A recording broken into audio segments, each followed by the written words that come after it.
В этом году нас ожидает замечательный праздник. На Спасскую ярмарку со своими знаменитыми городецкими пряниками впервые приехал Павел Карашов. Лакомство изготавливает по древнему рецепту, которому более 300 лет. С нашего предприятия мы приехали первый раз, но до этого мы ездили с другими товарами и вашу ярмарку уже очень хорошо знаем.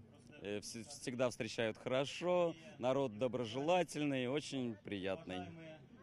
Махровые льняные простыни. Здесь состав идет льняных хлопок. Все натуральное, ни грамма краски, ни грамма синтетики. Семья Карачевых в Елабугу приехала из Беларуси. Привезли льняные изделия. Говорят, площадка – отличное место не только для продажи, но и обмена опыта с коллегами. Приезжаем сюда уже 4-й год. Очень довольны атмосферой всей, торговлей также рады. И очень большой ассортимент у нас: льняные пледы, подушки, одеяла, полотенца. Все из льна, все натуральное. Старинный город Елабуга Спасской ярмаркой славится еще со второй половины 19 века. Она приурочена к Успенскому посту, во время которого празднуют сразу 3 Спаса. Так в народе называют празднество освящения меда, яблок и орехов.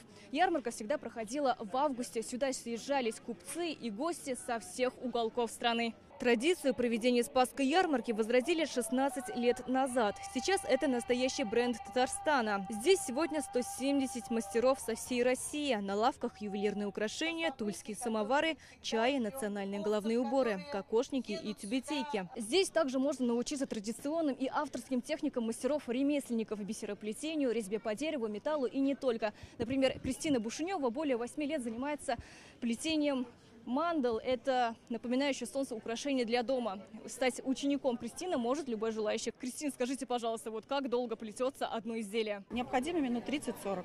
И каждый участник мастер-класса получит вот такую красивую подвеску или украшение, которое будет олицетворять его внутреннее состояние, или можно ее сплести просто на желание. Всероссийский фестиваль колокольного звона стал неотъемлемой частью Спасской ярмарки. В Елабугу приехали 80 лучших звонарей. Это служители в храмах и выпускники школ колокольного искусства. Мы будем с супругой звонить. Она просто позвонит в 2 колокола. Она такая начинающая звонарь. И мы будем победный звон звонить.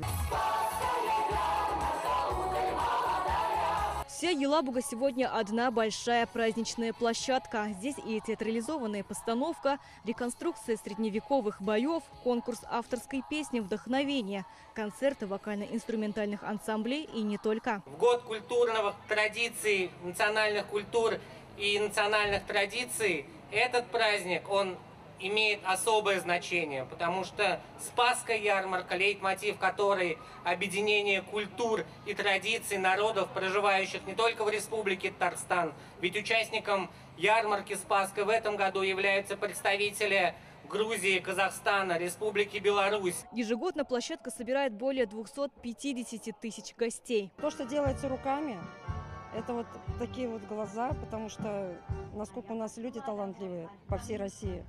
Просто вот диву даешься. С удовольствием прослушала концерт казаков донских. Уже записывала. Вот. Теперь жду с нетерпением колокольного звона. Колокольный звон в Елабуге будет звучать еще 3 дня, как и сама Спасская ярмарка. Сирина Васильева, Данил Филатов, ТНВ, Елабуга.